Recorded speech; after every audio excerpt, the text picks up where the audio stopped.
Welcome into the 2-minute drill here on Inside the Auburn Tigers. Jason Caldwell and Mark Murphy from AUTigers.com. And Mark, depth chart comes out for the Auburn Tigers, and as usual, a lot of oars on the depth chart because you're going to play a lot of different players, especially on the defensive side of the ball. But you look at it, Mark, one of the first things that jumps out to me is the number of true freshmen. And Gus Malzahn says every year, and you look at it every year, guys are more prepared to play when they get on campus. And you look especially defensively, Mark, a lot of those names appearing on that depth chart and guys that we could see beginning Saturday night.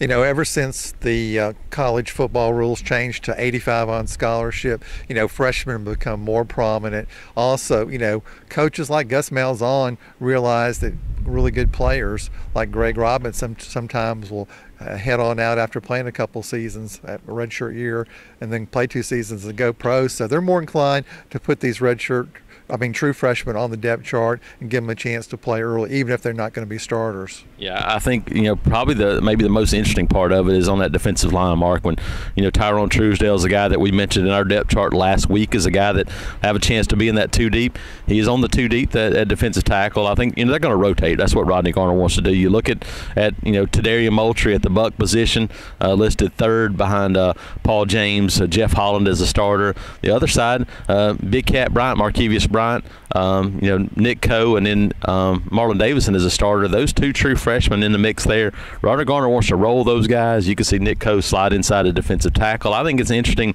to see those young guys up front of that defensive line. If it's muggy and really warm on Saturday night, I'm curious to see how many defensive linemen they actually play. And, last time I talked to Rodney Garner, it wasn't very long ago, he wanted to play as many guys as possible up front, and traditionally he likes to do that early in the season when it's hot weather, and then sort of settle on the key guys when it gets into cooler weather football. Absolutely. And you look and linebackers Chandler Wooten, KJ Britt listed, Jordan Peters, Trayvon Leonard in the secondary, Mark. You look on offense, and Calvin Ashley's made a jump in that right tackle after missing some time early in camp. But maybe the most interesting thing to me is not necessarily on the depth chart on offense, but on special teams, Noah Igbenogany and Devin Baird on that kickoff return group.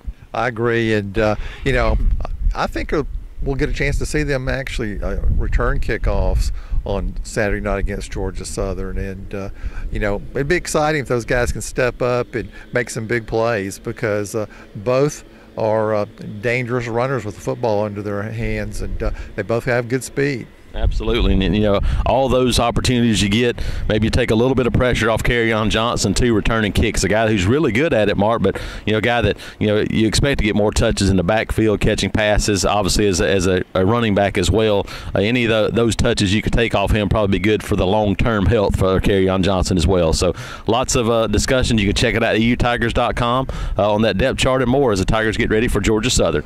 Jason Caldwell and Mark Murphy, Inside the Auburn Tigers.